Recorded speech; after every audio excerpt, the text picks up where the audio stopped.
O golpe do falso intermediário na compra e venda de veículos não é novo. Muita gente já ouviu falar daquela fraude onde você vê um anúncio de um veículo na internet, entra em contato para fazer a compra ou fazer a visita, para poder ver o veículo, pensa que está falando com o dono do veículo e na verdade não está. Ou ainda que esteja, o dono do veículo também pensa que está falando com o comprador, mas na verdade não estava. Como isso acontece? Entenda agora, e não só entender como o golpe funciona é uma coisa trivial, mas entender como resolver é a parte principal. Para quem ainda não me conhece, meu nome é Suzane Schaefer, sou advogada especialista em ações contra banco e fraudes bancárias, inclusive envolvendo esse tipo de fraude de intermediação de compra e venda de veículo. Fique até o final do vídeo e se você ainda não é inscrito no canal, se inscreva e acompanhe os próximos conteúdos. Quem fica por aqui, fica seguro. Pois bem, nesse tipo de fraude, como eu disse, tudo parte de um anúncio na internet. Pode ser qualquer destas plataformas, a OLX, Webmotors, enfim, outras plataformas também que realizam uma oferta de veículos. E aí o que acontece? Geralmente há uma clonagem daquele anúncio verdadeiro do veículo e aí aquele golpista, pegando os dados do veículo, pegando as fotos do anúncio, ele vai fazer um outro anúncio frio, falso, e com este outro anúncio ele vai receber contatos de pessoas verdadeiramente interessadas em comprar aquele carro. O que ele faz? Para a pessoa que procura o carro, ele se apresenta como o dono do carro. E quando ele consegue engajar alguém a fazer uma proposta e que a pessoa quer ver o veículo, porque nesse tipo de compra, um alto valor envolvido, a pessoa quer ver o veículo. O que ele vai fazer? Ele vai marcar com o comprador. Mas para o comprador, ele vai dizer que ele é o cliente. Para o comprador, ele se passa pelo vendedor. E para o vendedor, ele se passa pelo comprador. Ele faz o quê? As duas vítimas se encontrarem, instrui cada uma delas a não comentar o motivo da venda, nem o valor da venda. Ele fala, por exemplo, assim: olha, você,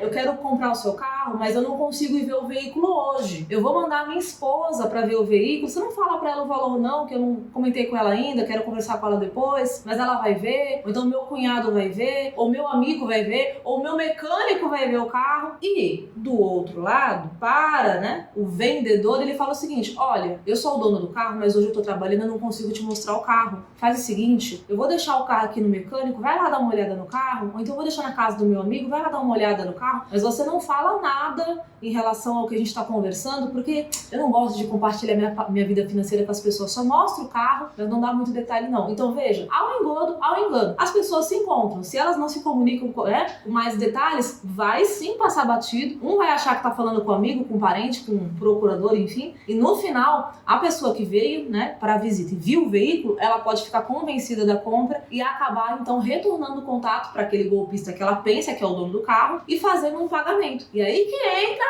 o quê? O âmago deste vídeo. Quando a pessoa faz o pagamento para o estelionatário, para o golpista, é muito comum que a pessoa, na hora que percebe, o que aconteceu, porque uma hora ela vai ver que o carro não vai ser passado pro nome dela. Quando ela for no cartório ali, geralmente até no cartório, a pessoa fala: não, eu vou até o cartório para garantir que vão passar pro meu nome. Aí tá lá, a pessoa enganada, o vendedor enganado e o comprador enganado, os dois na fila do cartório. Um achando que vai receber o dinheiro, o outro achando que vai receber o carro. A pessoa na fila, ela faz a transferência para quem? Pro golpista, por orientação do golpista. Chega a hora de transferir, cadê? Então muita gente descobre no pior momento, no último segundo, tá, gente? Mas quando isso acontece, a pessoa fica com prejuízo, faz o boletim de ocorrência e tem um costume, uma propensão a buscar resolver tudo na esfera criminal, que é importante, mas acaba deixando de lado outras medidas que ela pode e deve tomar para resguardar a vida financeira dela, para buscar recuperar aquele valor que ela perdeu. Às vezes, gente, 30, 40, 50 mil reais, até mais. Então, se você está nessa situação, conhece alguém, tem um parente, um amigo que passou por isso, passou por toda essa situação que eu narrei, aí com suas peculiaridades, e ainda está com esse prejuízo, só viu a parte criminal ou nem isso, essas informações que eu vou passar agora podem ser de grande valia. Em primeiro lugar, você deve sim registrar o boletim de ocorrência narrando tudo o que aconteceu. Mas não basta que no boletim você represente o golpista, a pessoa que recebeu o valor. Você precisa agora ir para uma esfera que vai ter a condição de avaliar a responsabilidade de forma integral em relação à parte civil. E por que eu tô falando isso, gente? Porque o banco que abriu a conta que aquele golpista recebeu o valor, ele também tem responsabilidade. Então a primeira coisa que você tem que fazer administrativamente depois de registrar o BO é entrar em contato com o banco que recebeu o valor, abrir o mecanismo especial de devolução do Pix, caso tenha sido uma transferência via Pix, e ainda que tenha sido um pagamento de boleto ou uma TED, fazer a contestação do pagamento, para que o banco possa avaliar se o valor ainda está na conta, bloquear e devolver para você. Em todo caso, anote o protocolo, faça isso de maneira formal, não vá só lá na agência conversar com o gerente, porque você entra lá com o sonho e às vezes sai de lá sem nenhum protocolo. Então o ideal é fazer pelo saque do banco, mas se você tem um gerente legal, vá lá, converse com ele, mas não sai de lá sem o protocolo, tá? Da tua solicitação. E aí você vai aguardar o tempo que o banco vai te dar para poder avaliar se o banco vai conseguir resolver, de bloquear, devolver o valor para você e daí por diante, tá? A partir daí, uma vez que você abriu o protocolo no banco que recebeu o valor, ou até mesmo no seu banco, né, através do seu banco fez esse contato com outro banco, você vai ter uma resposta positiva ou negativa. Ou bem, o banco vai devolver o valor para você porque reconheceu que houve uma falha na segurança da conta, na abertura, que ele não procedeu de forma diligente, às vezes até mesmo o seu banco, tá? Às vezes você não tem no teu banco o costume de fazer uma transferência num valor tão alto e o teu banco deveria ter bloqueado aquele valor preventivamente. Mas Suzane, mesmo eu colocando o meu login, a minha senha, sim, mesmo assim, se aquela transação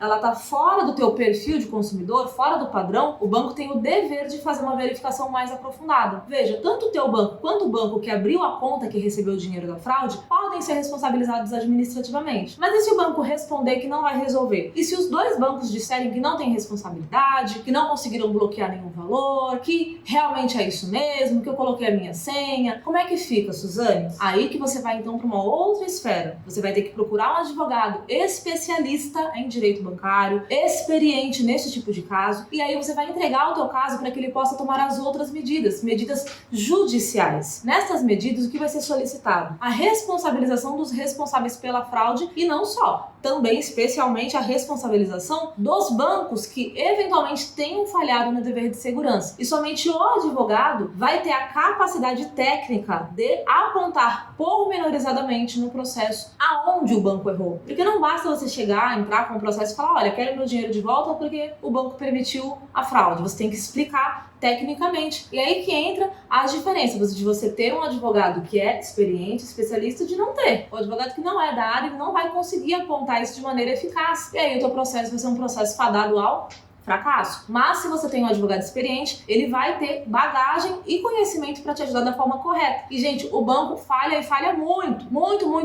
Muita gente que sofre esse golpe do falso intermediário faz ali toda uma movimentação e acaba ficando tão desgastado por tudo que aconteceu, a pessoa fica tão triste, sabe, de ter acontecido isso com ela, que ela nem vai, sabe, mais além para ver onde ela pode recorrer para buscar ter um ressarcimento do prejuízo. Mas se você for além e tiver uma assessoria boa, você vai conseguir identificar se no teu caso existem essas falhas. E essas falhas podem sim levar o banco, seja o teu banco, seja o banco que recebeu o valor da fraude, a ser condenado a te devolver todo o valor que você transferiu com juros, correção, inclusive condenando-se algum desses dois bancos a pagar danos morais para você. Porque veja, aquele que dá causa ao prejuízo responde pelo ilícito. Aquele que permite, seja por ação ou omissão, que alguém venha a sofrer um prejuízo, um dano, é responsável. E isso quem diz não é a Suzane, é a lei.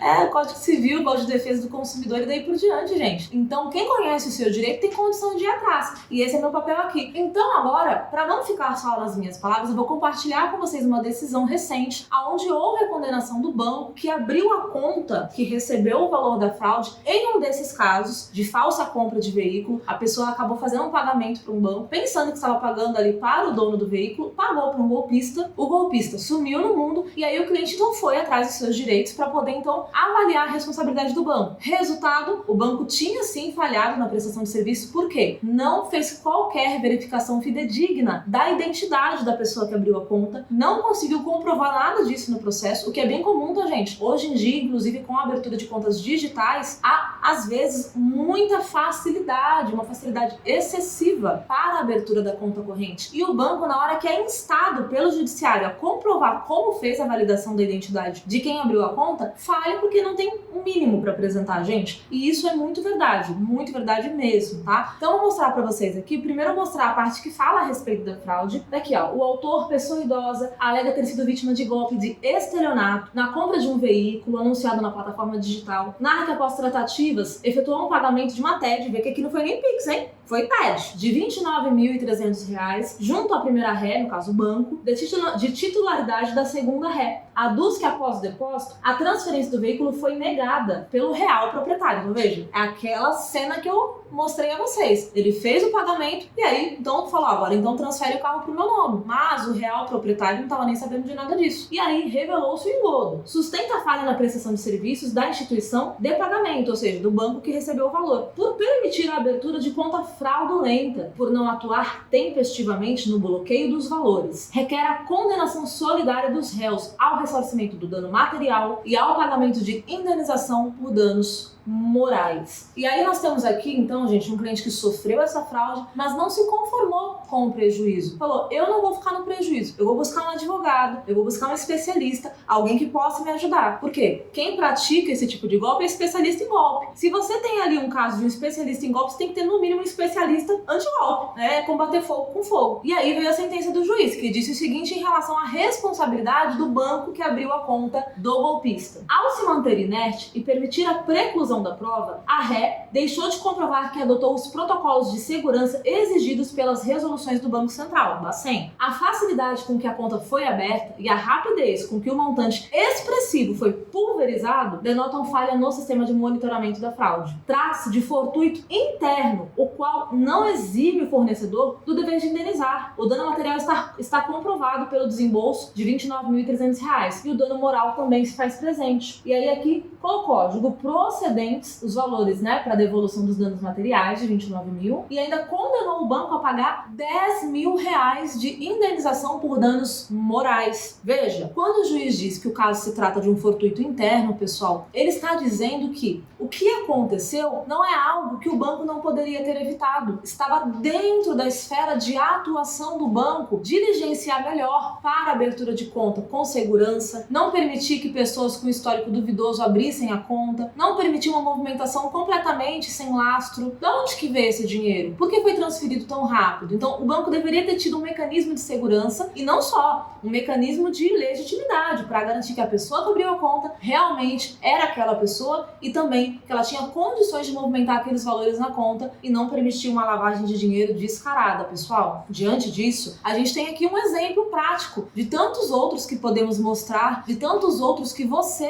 cliente que passou por isso, pode encontrar. Por quê? Quem vai atrás do seu direito frequentemente o encontra e você tem que saber qual é o seu direito. Eu espero que com esse vídeo você tenha entendido não só como funciona essa fraude, mas também como resolvê-la. E olha, para evitá-la é simples. Desconfie de ofertas boas demais, certifique-se de que você está realmente falando com o proprietário, ou se você é o proprietário, certifique-se que você está falando com o vendedor. Na dúvida, não pague nada. Vá verificar tudo, fale com alguém da tua confiança, até com o teu advogado, e não faça nada sem conferir todos os dados. Espero que essa informação tenha te ajudado. Aqui no canal temos uma série de vídeos a respeito de fraude bancária, como evitar, como resolver prejuízos financeiros. Então, se você quer ficar muito bem informado, continue aqui no canal. Eu desejo de coração que, se você passou por isso, você consiga resolver, que você venha a ter o teu dinheiro de volta, porque para ganhar dinheiro, gente, é muito difícil. Para perder não pode ser fácil, hein? E se você precisar, quiser mais informações, veja a descrição desse vídeo. Tem também lá o link do nosso WhatsApp, se você quiser fazer algum comentário sobre o vídeo. Aliás, se você quiser deixar algum comentário no vídeo, deixe que eu vou responder você com todo carinho, viu? Deus abençoe você, Deus abençoe sua família aí. Até o próximo vídeo.